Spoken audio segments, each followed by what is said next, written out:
The warmth of laughter filled the air as my family gathered in the backyard, the sun casting a golden glow over our cheerful chaos.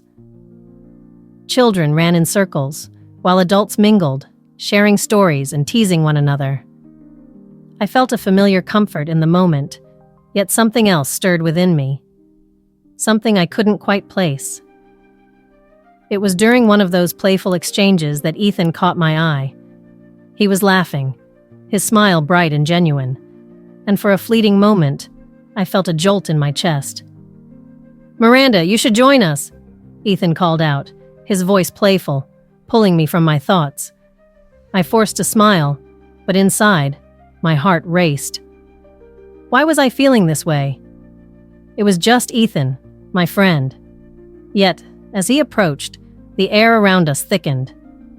"Come on, don't be shy." He flashed a grin that seemed to melt away the layers of propriety I clung to. I chuckled nervously. "I'm not shy, just enjoying the view." I tried to sound lighthearted, but my words hung in the air, heavier than I intended. Ethan leaned closer, his eyes sparkling with mischief. "The view is better up close."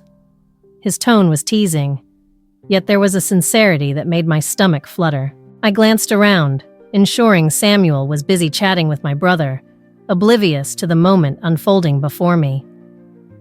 My mind raced back to Samuel, the life we built together. I remembered our wedding day, the joy, the laughter, the promises we made. But in that moment with Ethan, I could almost feel the thrill of something new, something exciting that I hadn't felt in years. I shook my head slightly, trying to clear my thoughts. "I should get back to the kids," I said, backing away. But my heart protested. Why did I feel this pull toward Ethan? Time seemed to stretch when Samuel left to run an errand. Suddenly, it was just Ethan and me, standing close enough to feel the heat radiating from one another.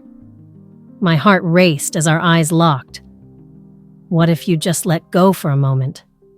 Ethan said softly, the lightness in his voice undercut by a seriousness that made me shiver. "Let go," I echoed, my voice barely above a whisper. The weight of my life, my marriage, felt like a chain around my heart. But standing there, I could feel the chains start to crack, and the thrill of that possibility frightened me. "Just for a moment," he urged, stepping slightly closer. The world around us faded, the sounds of my family blurring into a distant hum. Was this desire I felt just a fleeting moment of infatuation? Or was it something deeper, something that could unravel everything I held dear? The question pulsed between us, heavy and unspoken. I could see it in his eyes, the same mix of longing and fear. "I can't," I finally said, my voice shaking. "I can't do this." "Why not?" he challenged gently, his eyes searching mine. "What do you want, Miranda?" What did I want? The thrill of his presence made me feel alive, but the thought of Samuel and what I would lose weighed heavily on my heart. I had built a life filled with warmth and stability, yet here I was, standing on the edge of something that felt intoxicatingly dangerous. I don't know," I admitted, my voice trembling. I felt raw and exposed, like I was standing on a cliff, the wind threatening to sweep me away. Ethan took a step back, the distance between us suddenly feeling monumental. "I don't want to complicate your life, but I can't help how I feel." His confession hung in the air, a challenge and a promise. My heart raced with the thrill of it, but the weight of my reality crashed down on me. Could I really entertain these feelings? Or was I just chasing shadows, a desperate attempt to escape the routine of my life? As I stood there, torn between the warmth of my past and the excitement of a new possibility, one question haunted me. Was this just a moment of infatuation? Or was it the beginning of something that could change everything? As I sat in the quiet of our living room, I found myself drifting back to a time when Samuel and I laughed easily, when our dreams felt vibrant and alive. I could almost hear the echoes of our laughter, filling the space where silence now resided. We used to talk for hours about our future, weaving plans filled with hope and excitement. But now, the weight of routine pressed down on me, a heaviness that made it hard to breathe. "Do you remember that trip we took to the beach?" I asked Samuel one evening, trying to spark a conversation as we sat across from each other. He looked up from his phone, a hint of surprise in his eyes. "Yeah, I remember. It was fun," he replied, but his attention quickly drifted back to the screen. I felt a pang of sadness. Was he even present in this moment? As days turned into weeks, I began to notice the emotional distance growing between us. Parenting and household chores seemed to consume our lives. I was lost in the monotony, caught in a cycle of laundry, cooking, and helping the kids with their homework. The spark we once shared felt like a distant memory. I sighed, realizing that I no longer knew how to bridge the gap. One night, I lay in bed, staring at the ceiling, my thoughts racing. I thought of Ethan, the carefree young man I had known. He was always full of life, laughter, and dreams. My mind painted a vivid picture of him, running through the park without a care in the world, his laughter ringing out like music. I longed for that feeling, that sense of freedom and excitement. It was a stark contrast to the responsibilities weighing down my shoulders. "Why can't things be different?" I whispered into the darkness, but the silence swallowed my words whole. Later that week, I met my best friend, Lisa, for coffee. I needed to talk, to share the confusing feelings that swirled inside me. As I stirred my drink, I hesitated. How could I put this into words? "Lisa, can I tell you something?" I asked, my voice barely above a whisper. "Of course. What's on your mind?" she replied, her eyes sparkling with curiosity. I think I might have feelings for Ethan," I admitted, my heart racing. Her expression shifted, surprise flickering across her face. "Ethan? But what about Samuel?" she questioned, concern etched in her features. I know it's wrong, but when I'm around him, I feel alive. I feel things I haven't felt in years," I confessed, the words tumbling out in a rush. "Miranda, have you talked to Samuel about how you feel?" Lisa asked gently, her tone urging yet cautious. I shook my head, the weight of my secret pressing down on me. "I can't. I don't want to hurt him. But I can't shake this feeling. It's like I'm drowning, and he's the only one who can pull me back to the surface." Lisa sighed, her brow furrowing. "You need to figure out what you really want. This isn't just about you anymore. You have kids to think about." Her words hung in the air, heavy with truth. I felt a mix of longing and fear. The thought of hurting Samuel, of disrupting our family, made my stomach twist, but the thrill I felt around Ethan was undeniable. "I just don't know what to do," I admitted, my voice breaking.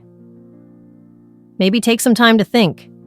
You can't rush something like this," Lisa suggested, her eyes softening with empathy.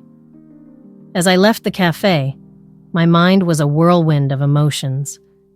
I felt lost, trapped between the life I had built with Samuel and the intoxicating possibility of something new with Ethan. I wanted clarity, but every time I thought of Ethan, the confusion only deepened.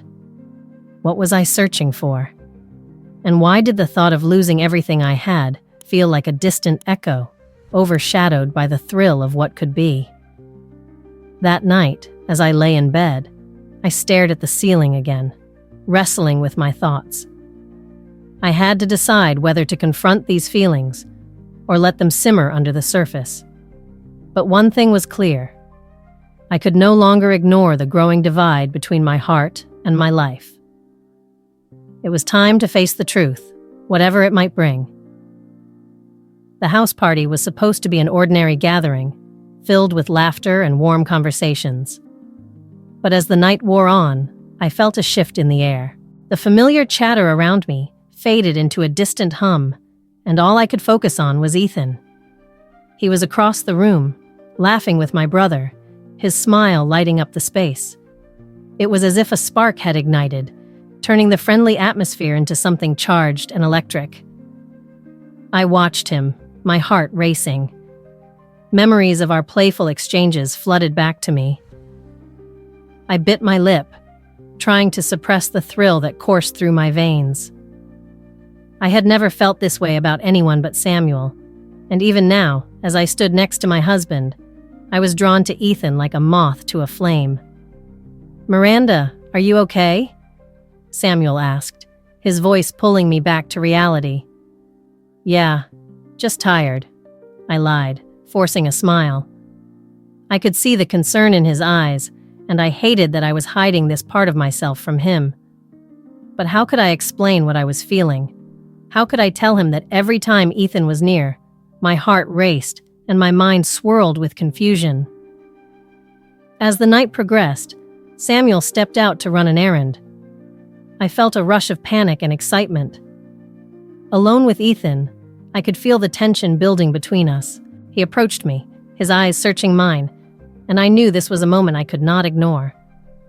"Hey, I missed you," Ethan said softly, leaning in closer.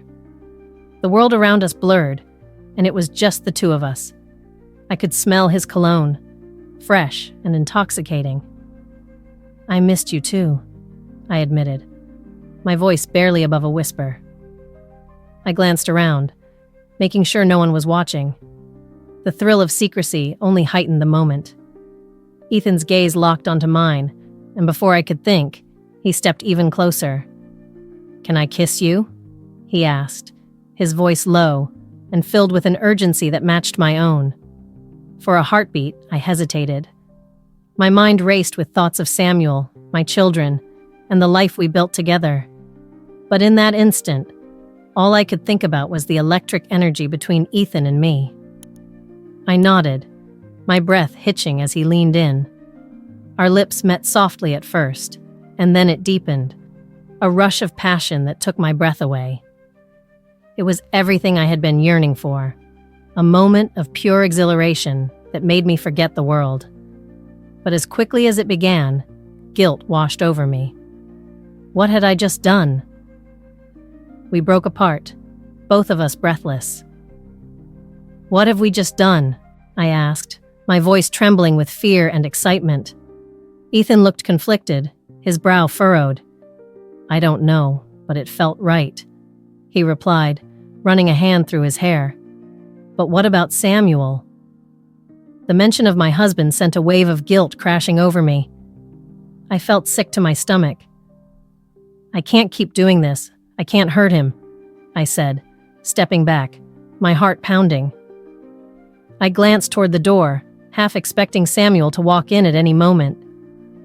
Ethan reached for my hand, his touch sending shivers down my spine. "Miranda, you deserve to feel happy. We both do."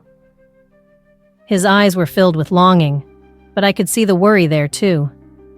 In that moment, I was torn between two worlds. I watched my children playing in the next room, their laughter echoing through the house. They were my world, my responsibility, and the thought of losing everything for a fleeting moment of passion scared me more than anything else. "I can't," I finally whispered, pulling away. "I can't risk it all for something that might not even be real." Ethan's expression turned serious. "But what if it is real? What if this is what we both need?" I shook my head, tears brimming in my eyes. "I need to think. I need to figure this out." I turned away, my heart heavy with the weight of my choices. As I walked back toward the party, I felt a mix of exhilaration and dread. What had I just done? And what would it mean for my family? The line between passion and betrayal had blurred, and I was left standing in the middle, unsure of which path to take. The secret meetings with Ethan had become the highlights of my days. Each time we met, my heart raced with excitement and fear. I lived for those moments, but the guilt wrapped around me like a heavy blanket, making it hard to breathe. I would look in the mirror, and see a stranger staring back at me, one who was torn between two lives. One afternoon, I found myself in Ethan's arms again. We were in a small park, hidden from the world. The sun was setting, casting a warm glow around us. "I can't believe we're doing this," I whispered, my voice shaking. Ethan brushed a strand of hair behind my ear. "Why not? We deserve this, Miranda. You deserve to be happy." His words sent a thrill through me, but also a pang of guilt. "But Samuel," I started, but Ethan silenced me with a finger on my lips.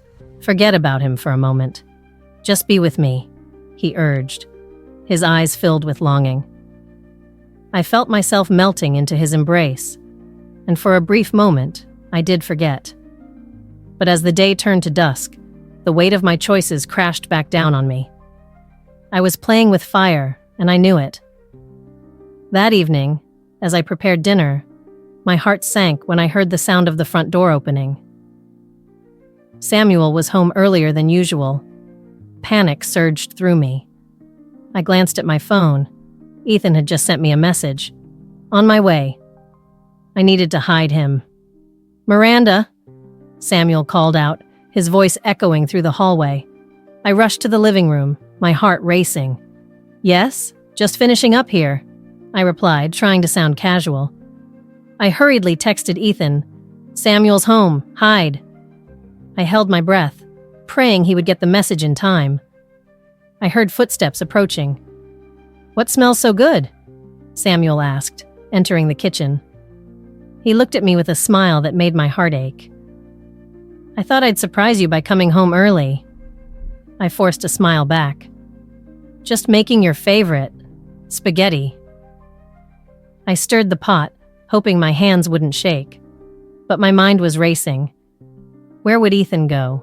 I glanced at the back door, debating whether to risk it. "Is everything okay?" Samuel asked, eyeing me closely. "Of course, just a bit tired," I replied, trying to sound convincing. Inside, I was a whirlwind of emotions, guilt, fear, and a strange thrill from hiding the truth. Samuel stepped closer. "You seem a little off. Are you sure you're all right?" I nodded quickly, hoping he would drop it. "Really, I'm fine. Just a long day." I could feel the tension in the air, like a tightrope I was walking. Just then, I heard a faint knock on the back door. My heart stopped. It was Ethan. "Just a second," I whispered, darting toward the door. I opened it just enough for Ethan to slip out of sight. "What are you doing here?" I hissed, glancing back at the kitchen. "I had to see you," he said, his voice low and urgent. I couldn't wait any longer. "Not now. Samuel is here," I whispered fiercely, feeling the pressure building within me. "I know," he replied, stepping closer, his eyes pleading. "But we can't keep doing this forever. I need to know where we stand." The weight of his words hung between us, and for a moment, I forgot about everything else. "Ethan, I started, but then I heard Samuel's voice again. "Miranda?" Samuel called, and I felt my stomach drop. "I have to go," I said quickly, pushing Ethan back into the shadows. "Just go, please." He hesitated, his expression torn. "I can't just keep hiding," he said, frustration creeping into his tone. "I know, but I can't lose everything. Not yet." I closed the door, my heart racing as I turned back to the kitchen, where Samuel waited. "Who are you talking to?" he asked, his eyes narrowing with concern. "No one, just talking to myself," I replied, forcing a laugh. Samuel looked at me, and I could see the worry in his eyes. "Okay, but if something is bothering you, you can tell me." I wanted to tell him everything, to confess my heart, but the fear of losing my family gripped me. "I will, I promise," I said, hoping my words would ease the tension. As I stood there, the weight of my double life pressed heavily on my chest. I was caught between the thrill of being with Ethan and the love I still felt for Samuel. I could feel the path I was on leading to heartbreak, and yet I couldn't bring myself to turn back. The moment I saw Samuel's face tighten as he read the messages on his phone, a chill ran down my spine. I felt my heart race, each beat echoing the impending doom that filled the room. I had hoped to keep my secret safe, but now it was all laid bare in front of him. "What is this, Miranda?" Samuel's voice was low, almost a whisper, but the pain in his words was loud and clear. He looked up from the screen, his eyes searching mine for answers I wasn't sure I could give. I opened my mouth, but no words came out. The air felt thick, and I could hardly breathe. I had spent so long hiding my feelings, pretending everything was fine. But now it all came crashing down. "Is this why you've been so distant?" Samuel continued, his voice rising slightly. "Is this why you've been acting strange? Who is he?" "It's not what you think," I managed to say, though deep down, I knew it was exactly what he thought. "I didn't mean for it to happen. I didn't mean for what to happen?" he interrupted, his voice sharp with hurt. "Didn't mean to betray me? Did you think I wouldn't find out? Did you think this would just stay a secret forever?" I felt cornered, like a wild animal trapped with nowhere to run. I wanted to explain, but the words caught in my throat. My chest felt heavy, and tears began to blur my vision. "Samuel, please," I pleaded, my voice trembling. "I never wanted to hurt you. I just felt so lost. I thought maybe I could find something that was missing." "Missing?" he echoed, disbelief washing over his face. "What was missing, Miranda? Was it me? Was it our life together? Our family?" In that moment, I realized how selfish I had been. I had let my desires blind me to the love and life Samuel had given me. Every moment we had shared, every laugh, every tear, had been real. But now, standing in front of him, I felt utterly alone. "I'm sorry," I whispered, the weight of my regret pressing down on me. "I should have talked to you. I should have been honest." "Honest?" Samuel let out a bitter laugh, shaking his head in disbelief. "You think honesty comes after the betrayal? You think saying sorry now will fix this? I don't even know who you are anymore." His words stung, cutting deeper than I had ever imagined possible. I felt a wave of shame wash over me, and I looked down, unable to meet his gaze. "I made a mistake," I said softly, tears finally spilling down my cheeks. "I thought I was looking for passion, but I ended up hurting the person I love the most." "Passion?" Samuel's voice was thick with hurt. "You threw away everything for a fleeting moment of passion? What about our children? What about our life together?" His words echoed in my mind, and I realized how much I had taken for granted. I had been so consumed by my feelings for Ethan that I forgot the life I had built with Samuel. "I know I messed up," I said, my voice shaking.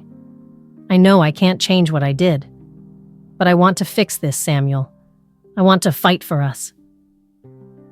For a moment, silence hung between us like a tightrope. I could see the conflict in his eyes, the battle between love and betrayal. "Do you really think you can just erase this?" he finally asked, his voice weary. "Do you think I can just forget the pain you caused?" "I don't know," I replied honestly, feeling the weight of despair settle over me. "But I want to try. I want to fight for our family. I don't want to lose you." Samuel stepped back, shaking his head. "You need to understand, Miranda. This isn't just about you anymore. You have to decide what you really want." His words hung in the air, heavy with meaning. I knew I had to make a choice that could change everything. I had to decide if I wanted to fight for my marriage and the life I had with Samuel, or embrace a passion that could lead to even greater heartache. As I stood there, feeling the weight of my actions and the reality of my choices, I realized that my life would never be the same again. The days after the confrontation felt like a blur.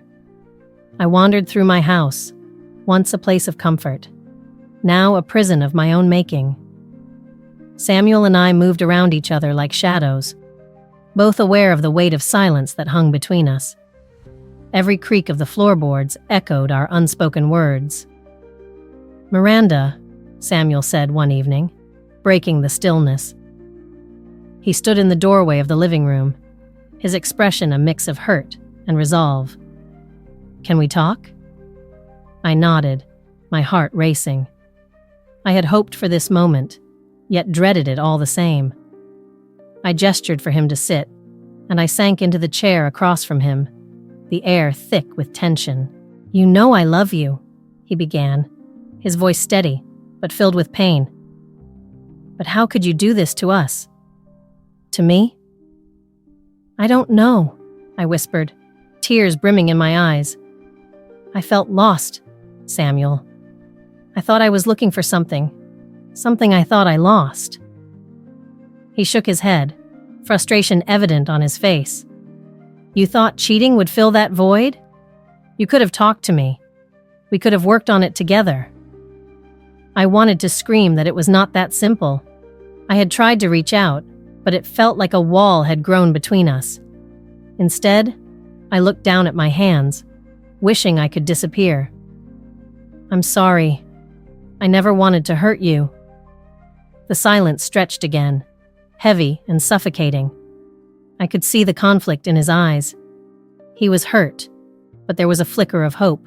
He wanted to understand.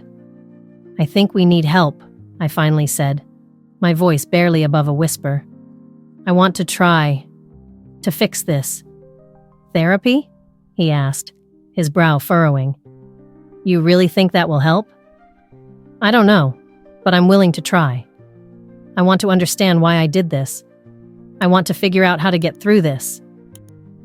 Samuel sighed deeply, the weight of my words settling over us.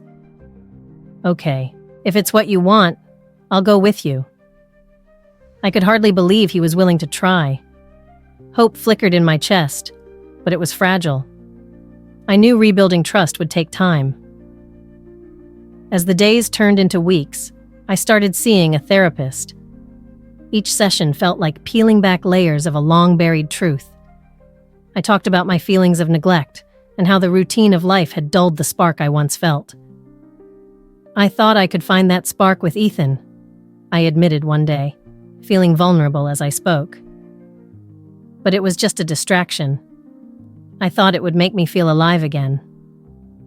The therapist nodded, guiding me gently. "It sounds like you were seeking something outside yourself that perhaps you needed to find within. What do you think that could be?" I paused, contemplating her question. I wanted to feel valued, seen, loved. Through therapy, I began to understand the void I had been trying to fill. I had neglected my own needs for so long, focusing on being a good wife and mother, but in doing so, I had lost sight of who I was. Back home, Samuel and I began to navigate our new reality. We took small steps, having honest conversations about our feelings. One night, as we sat together on the couch, I dared to bring up the past. "Do you remember when we used to laugh about everything?" I asked, a small smile breaking through my sadness. Samuel's lips curved slightly. "Yeah, those were good times. We were so carefree." "Do you think we can find that again?" I hoped, my heart pounding with desire for reconciliation. He looked at me, his eyes softening. "I want to believe we can. It's going to take time, but I'm willing to try." As we began to rebuild, I reflected on the complexities of love, betrayal, and forgiveness. The journey ahead seemed daunting, but I felt a glimmer of hope. Maybe, just maybe, I could reconcile my past with a future that still held promise. "Whatever happens, we'll face it together," Samuel said, squeezing my hand gently. In that moment, I knew I had a choice to make. I could choose to fight for us, to embrace the difficult path of healing, and perhaps find my way back to the love we once shared. Share this story if you believe that love can conquer even the toughest challenges. Leave a comment about how an unexpected visit changed your life, and subscribe to the channel for more heartfelt stories like this one. Together, let's explore the journey of healing and rediscovery.